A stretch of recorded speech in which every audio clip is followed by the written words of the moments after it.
Chapter 7. Chapter 7 and 8, if you look at the slide, they are combined under the value of undivided devotion. They're married. They're married. This is the maturing marriage. Okay? So the union, the togetherness, the intimacy, these are the key things we shall learn even in chapters 7 and 8. So let's start with chapter 7. The beloved, how beautiful are your feet in sandals, O prince daughter. The curves of your thighs are like jewels, the work of the hands of a skillful workman. Just now she described him. How lovely is my Jesus, is my beloved. Now the beloved describe her as well. How beautiful are your feet in sandals. Really, man? That beautiful, man? If you remember, those Middle Eastern, don't need army, you go to some kampung. I mean, if you walk around in the dirt road and so on, your feet are not that beautiful. That's why when you step in those days, when you are a guest and you step into somebody's house, what do? Wash your feet. But if you are bringing the good news, different, right? Isaiah 52 verse 7. Isaiah 52 verse 7.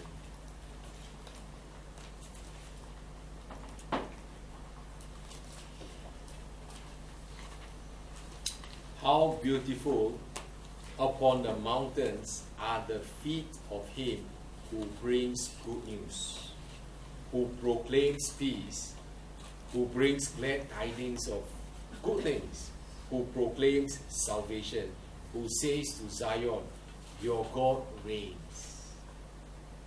And here we are reading about what the beloved said of Shulamite. And the Shulamite is the bride, is the church. You got beautiful feet. Why? Because you brought good news. You just, in the last chapter, previous chapter, you described the way you describe your beloved. You are bringing good news. So when you bring good news to a village, you bring good news to a house and so on, your feet is just beautiful, because if not, I would not have heard the good news. So how beautiful. Remember Isaiah 52 verse 7. So we go back to verse 1 of chapter 7. How beautiful are your feet in sandals. I give you one more in the New Testament. Ephesians chapter 6 verse 15. Ephesians 6 verse 15. That's why we must not let up in this evangelistic outreach. We must go. Some places we go, like Philippines, we can now water up to the knee, man, but we went. Okay? Sometimes we step on landmines. You know what's landmines? Okay. Huh? Cow dung, wow, the cows in your bomb. Also we went. Okay? So how beautiful. Okay, anyway, chapter 6 of Ephesians is about the whole armor of God. So in verse 15, okay, let me read verse 14. Stand therefore, having girded your waist and truth, having put on the breastplate of righteousness, and having shod your feet with the preparation of the gospel of peace. That means your feet is prepared, whether with sandals or with shoes or whatever, but those days are sandals. That means you have got footwear and you're ready to go forth and bring the gospel of peace wherever the Lord sends you. You follow me? You are a soldier for Christ.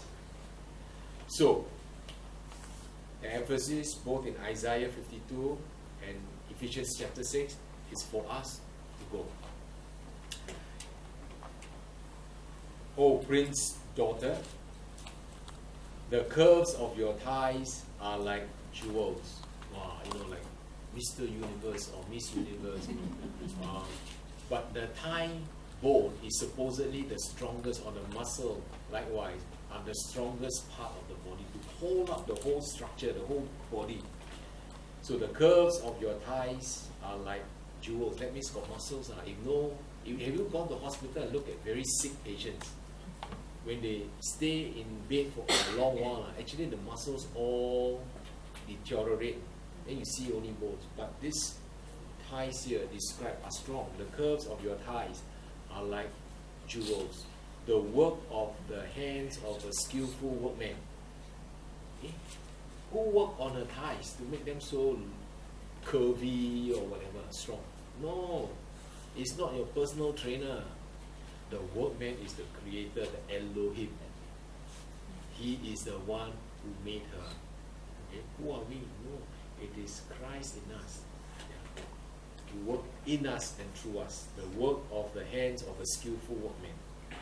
Your navel, your belly button, okay, is a rounded goblet. It lacks no blended beverage. Your waist is a heap of wheat set about with lilies. Your navel is a rounded goblet. Goblet is, those small cups they go and drink wine and so on. But here described as your navel is a rounded goblet. Now, what does this tell us? That she is free from bondage. That is the picture. Because when the baby is in the mother's womb, the navel is, there is a cord, right? Attached to, so still bound to the mother. But now, with the navel, that means you are free. You are not in bondage, free from bondage. It speaks of independence. That's what it is. And it lacks no blended beverage. You lack nothing because He provides. He provides at His table all the food and spices, milk and honey and so on. She has been brought into His chamber, brought to the banqueting table and so on. Lack nothing. But I like the next line. This one. I don't understand today. Those models walk on the, what you call those things? Catwalk. It doesn't look like a cat, it looks like a T-walk, right? Okay. They walk on all this, and then they are as thin as bones. The thinner the better. Until I think some people, some government actually interfere with these regulators and say you cannot, because this is what's that? What acronism is it? What's the word? Anorexic or something. They eat and they want to throw up, they want to look slim, and slim is beautiful and so on. Or if not, then it's 32, 28, 32, that kind of thing. But my Bible says, you know what is beautiful now? Your waist is a heap of wheat. Have you gone to the farm and see the wheat heap? Oh, one lump. So women were described as, wow, you look so bulky, beautiful. But the point here is wheat, a heap of wheat, and that means you have been cut and harvested. A heap of wheat is not talking about wheat that is still in the ground.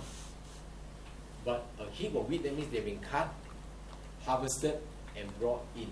These are the one to be consumed, right? You and I have been called out of the world of darkness into His marvelous light. You follow me now? You have been chosen, you've been called out, you've been harvested. But of course the harvest is still plentiful. There are still some more to be harvested, and we are to be involved in that because the workers are few. Okay? So you read this way. But the other thing, I was listening to BBC, and then this person was saying, in Africa, when you go and visit them and eat at certain places, the poorer places, they see you, they come to Alex, touch his stomach. How come you touch my stomach? You know what they say? Their greetings to you. You're so fat. You're so fat, So if you're a lady, you go, then they touch you, the ladies will touch you and say, you're so fat. Then the reaction is a bit different. Wow, I slapped you, or you call me fat, No, but the local interpret this, you are blessed. You know why? They got no food. They are thin. But it is like you go to a farm, then you check the which pig you want to buy, right? And, wow, this one, wow, hold on, you are fat. You are blessed. You are blessed. That's what it means. So different cultures you must understand, right? So for them, they describe beauty, they associate beauty with a waist that is like a heap of wheat set above the lilies. Your two breasts are like two fawns, twins of a gazelle. So these are young, strong animals, so vibrant. Your neck is like an ivory tower. We have studied before. It speaks of dignity and beauty. Your eyes are like the pools in Heshbon. Apparently the pools in Heshbon, they are crystal blue, clear and so on. So your eyes, beautiful eyes. By the gate of Bath Rabbim, your nose is like the tower of Lebanon, which looks toward Damascus. You look at the Middle Eastern people, the Arabs and even the Jews and so on, wow, the nose, you can hang clothes on it. Very long, extended, sharp, but that's how they call hawkish nose or whatever. But your nose is like the tower of Lebanon, which looks towards Damascus. Now, Damascus is up in the north of Israel. It is a major city and so on, and they also threaten Israel. But your nose can look over them. It's like, I am looking down on you. I'm looking over you. I have authority. I have a vantage point over you. So your nose is like the tower of Lebanon. Speak of strength, which looks towards Damascus. But if you remember, I think some 20 years ago, I preached Leviticus 21, the qualifications to be a priest. Leviticus 21, that section, I think it's verse 18 or something. The priest cannot have flat nose. Deformed face cannot have flat nose. Must have good nose. Why? To be discerning. To be able to smell, to discern. Yeah. But if you are not discerning, don't know what is good, what is not good, what is right, what is wrong, what is good, what is evil, and so on, you have a problem. As a leader, you must be discerning. Okay, but that's another. So when you go, those days, I think they recorded. No, they didn't record. I think, but I may have recorded. Okay, verse 5. Your head crowns you like Mount Carmel, and the hair of your head is like purple. A king is held captive by your tresses. Okay, your head crowns like Mount Carmel. What do you remember about Mount Carmel? What do you remember about Mount Carmel? It is north to the west. When you land in Israel, we always go there first, Mount Carmel. Yeah, overlooking the Mediterranean. But Mount Carmel is remembered for the occasion when Elijah destroyed the 400 false prophets. Mount Carmel. Anyway, it is on high ground. It is head and shoulders over the neighboring lands and so on. So your head crowns like Mount Carmel. It is a major piece of property, highland in Israel. And that's the place where God revealed himself even in the burning up of the sacrifice, which was wet. Elijah poured water over. So this one has to be divine intervention. Because the whole sacrifice, wet sacrifice, was burned up. And the hair of your head is like purple. Purple is the color of what? Royal color. But today all the bungs are purple, pink. I see on stage also got funny colors. Anyway, a king is held captive by your tresses. Tresses are your curls, your long curls of hair. So the king is held captive by your hair, your vibrance, your health, you are youthful. Verse 6, how fair and how pleasant you are, O love, with your delights. This stature of yours is like a palm tree. Now, what is the unique thing about palm tree? Huh? Shape. Shape, yes. But the key thing about palm tree is it gets more and more fruitful as it ages. So that's why when you read Psalm 92, flourish in the courts of the Lord like a palm tree. Hey, if I wish senior people happy birthday, I will quote from there, you know why? Because it means you will continue to be fruitful and prosperous and of great blessings and whatever, even as you age. Not useless. So, this stature of yours is like a palm tree, describing her, becoming more and more fruitful as she ages. And your breast like a cluster. Cluster means more than two, right? You say, wow, what kind of description is that? No, it speaks of fruitfulness. You are fruitful. I said, I will go up to the palm tree. I will take hold of its branches. Let now your breasts be like the clusters of the vine. Fruitful. That means fruitful. That means got wine. That means, for consumption, for sale, for celebration. That is what it means. The fragrance of your breath, like apples, pleasant. But some people's breath not very pleasant. I think they use the wrong toothpaste. Anyway, and the roof of your mouth like the best wine. Yeah, vintage. I don't know. A $12 bottle and a $40 bottle and a $200 bottle taste the same to me. Right? It's red. But some people, they turn, they smell. That one is drama. Yeah, in the internet, YouTube, you go and search. They did a test. They cover these experts' eyes. They are connoisseurs. Then they put different glasses of wine. Let them play. And the conclusion is, wow, this one really good. This is the best. This is the best. Everyone says this is the best. This is the cheapest. So they don't know. Okay, where are we? Verse 9. And the roof of your mouth like the best wine. Yeah, I'm not promoting wine. The wine goes down smoothly for my beloved, moving gently the lips of sleepers.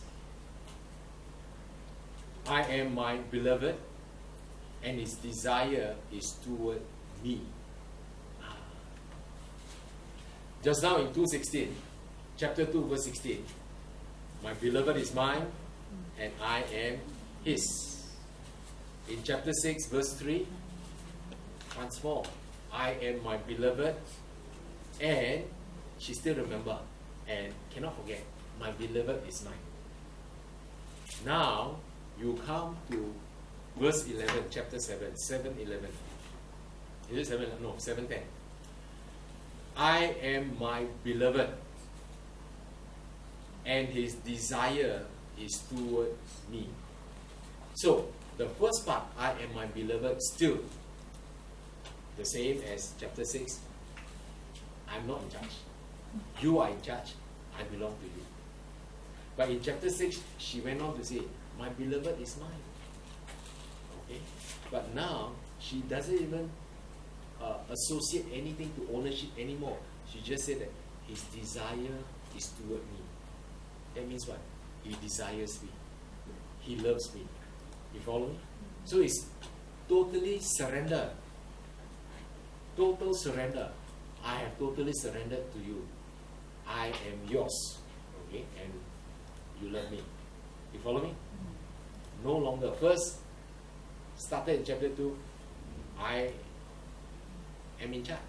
I own. I am, my beloved is mine. Okay, so I own him. Example. Okay, go to chapter 6 is he owns me, but I also own him. But now come to chapter 7. No. He owns me, he loves me. You follow? This is the full transformation. Okay? Understand? If you don't understand, you go back, play the tape a few more times. And then another evidence of transformation. Earlier on, in the earlier chapters 2 and so on, go. Don't the beloved, you go. Yeah, turn around and go. I will lie down. Right? I will enjoy the bed. I will enjoy. You go. And then he went in the night, worked hard. Then in the morning he came. Hey, she didn't want to open the door. Okay, but now transform. Now what does she say in verse 11? Come, my beloved, let us go forth to the field. Let us lodge in the villages. Now, who is taking the initiative?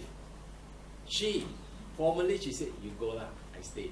But now she said, hey, my beloved, come. Let's go. Okay? Let us go forth to the field. And where is the field for us? It's up there, the harvest field. And she is transformed to be a person with passion. No longer procrastinating, no longer lying in bed and enjoying a bed. Let us lodge in the villages. Let us stay there. Let us get up early to the vineyards. That means what? 6 a.m. man. Let us get up early to the vineyard to work. Let us see if the vine has budded. Go and check our labor, check our fruits, whether the grapes blossoms are open and the pomegranates are in bloom. There I will give you my love. There I will give you my love. So let's go and check the thing, and there I will give you my love. This is the consummation part. They are now married. They are now married. Now it's not like you go, I stay. Yeah. But now it's we go and we go to the garden and see and if the harvest is there, the fruitfulness is there and so on, everything is ready. Then at the right time and season, there I will give you my love. So the word is consistent that God is not for fornication and all this. Everything will culminate in the marriage. Then you give your love. But before that, don't stir up, don't awaken love before it's time. Now is the time. There I will give you my love. Verse 13. The mandrakes give off a fragrance, and at our gates are pleasant fruits, all manner new and old, which I have laid up for you. The mandrakes give off a fragrance. Now what are mandrakes? Mandrakes are beautiful flowers, nice, got smell also, fragrance. And in the olden days, even if you go and read Genesis and so on, when it is like marriage or couples coming together and so on, they will always have marriage. Somehow it is like associated with couples coming together, union, intimacy. It enhanced the romance. Maybe the perfume got something, I don't know. To rekindle love, that's what it is for, the fragrance. To really, I don't know, but some of us we like lavender, some of us we like something else. But sometimes when I come on Saturday in the Daniel Hall, the one fragrance I cannot adjust. Very low. Anyway, I'm not into it now. But anyway. But I want to show you this. I want to search what is mandrake. It is not that great by sight. That's why I didn't want to put up here. It is a beautiful plant above, but when you pull out the roots, they got human form. Ginseng.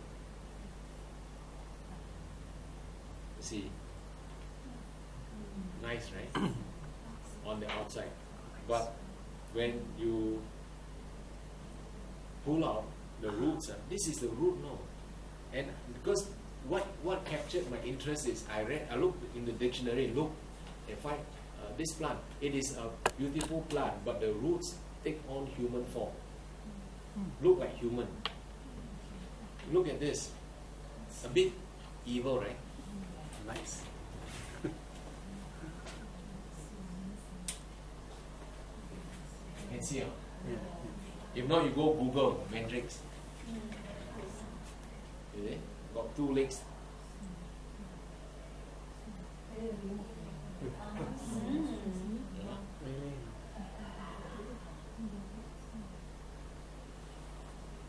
Yeah.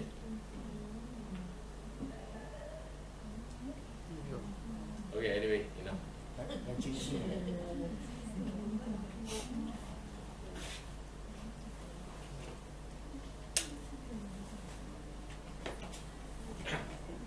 Okay, but we just take the part where he has got fragrance that rekindle love, and you can find this.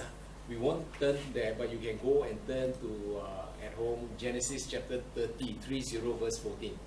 Even in Genesis chapter 30, they were also using this plant for weddings, for couples coming together. 3014. So the mandrakes give off a fragrance, and our gates are pleasant fruits, all manner, new and old. Now, these fruits, talking about the garden, old fruits, new fruits, and so on, which I've laid out for you, my beloved. Okay. So you come there, I will give to you the old fruits and new fruits and so on. But for us, it points to New Testament and Old Testament. All there. All there. So you must be in possession. You must be in possession of the full counsel of the Lord. Not just, I prefer this, I don't like that one. I like the new, I don't like the old. All manner, new and old, which I've laid out for you, my beloved. And that is chapter 7.